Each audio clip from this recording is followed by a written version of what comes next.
Alright folks, welcome back to the shop. Looking at my 300 Blackout here with the ATN X-Sight Generation 1 scope, 3x12. Also got my ATN hat and shirt. I'm a regular walking ATN commercial right now. But anyhow, if you got it, wear it. I'm going to do something a little bit different today. We're going to endoscope this barrel all the way out through the suppressor. So just something a little bit different. Once again, we're going to run an endoscope through the chamber, through the barrel, and on through the suppressor. So here we go.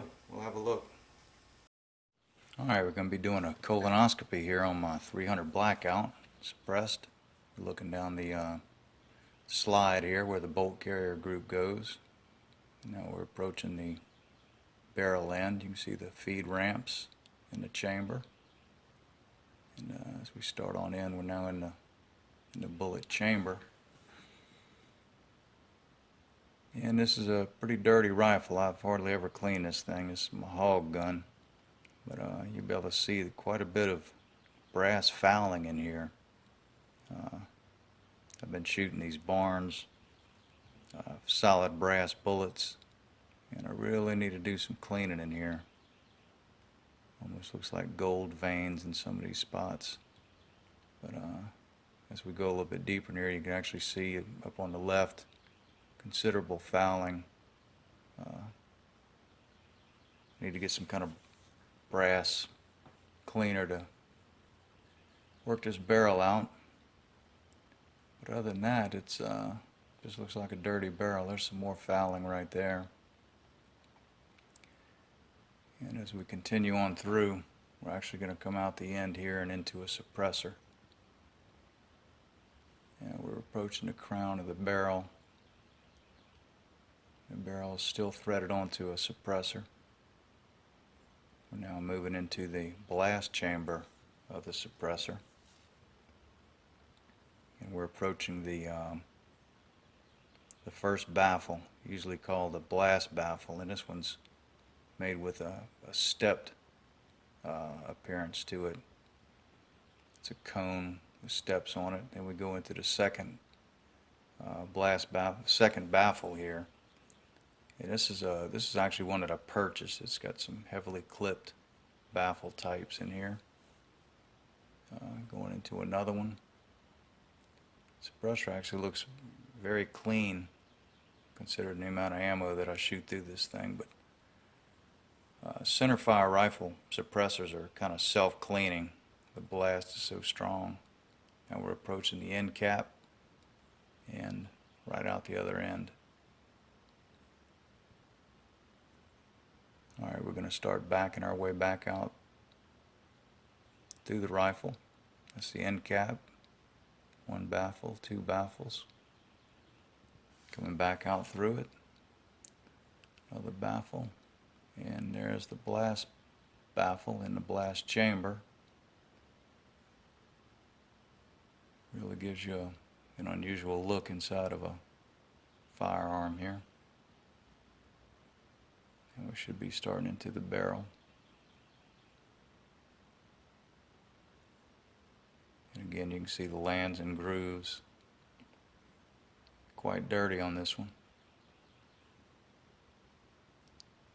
Maybe I'll do a follow-up after I clean it and see what the results are. There's quite a bit of brass fouling there in the grooves.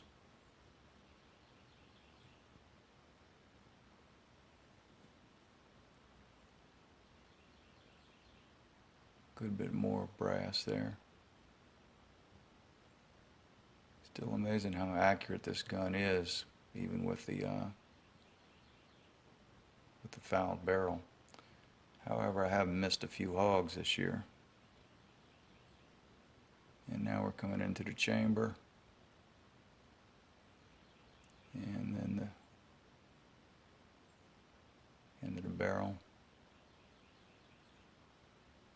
You can see the lugs that the bolt engages to right there.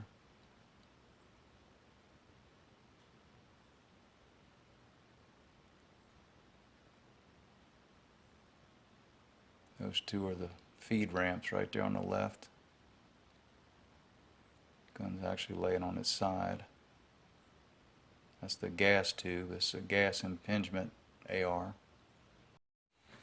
Okay, so in this bore scope, I wanted to illustrate where the gas port is. Since it's a direct impingement, I couldn't see the gas port while scrolling through the barrel. So I took a little rim lube, a little rim oil on a straw and squirted it in there where you could have a look and actually see where the gas port is and where I could locate it. So this is what you see in here. Spraying a little lube and then moving the camera up to see if I can see where it's coming in at. And I do finally get to see where the gas port is. You can go right over it if you're looking through these barrels, and there's a lot of fouling. I was actually looking to make sure that there wasn't a burr or anything on that gas port. I'm sure the correct way to do it would be with an EDM where they just burn through it, but you never can tell. This one actually looks pretty clean. But if you was to drill down through there, like enlarging the gas port like some folks do, you got to be careful you don't put a burr there, and make sure it's cleaned up. Not many ways of doing that unless you actually, hell, I don't know how you would do that, but want to make sure that there's no burr. I'm sure if you shot enough rounds through it, it would knock the burr off, and Lord knows I don't think it would affect any of the accuracy of the gun.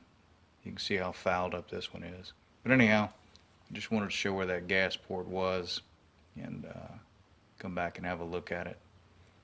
This camera really doesn't focus very well on the side to get a side view. But that's it right there on the left. And I rotate it around where you can see it from different angles. Not much to see, but you wouldn't even know if it was there. But that's the gas port.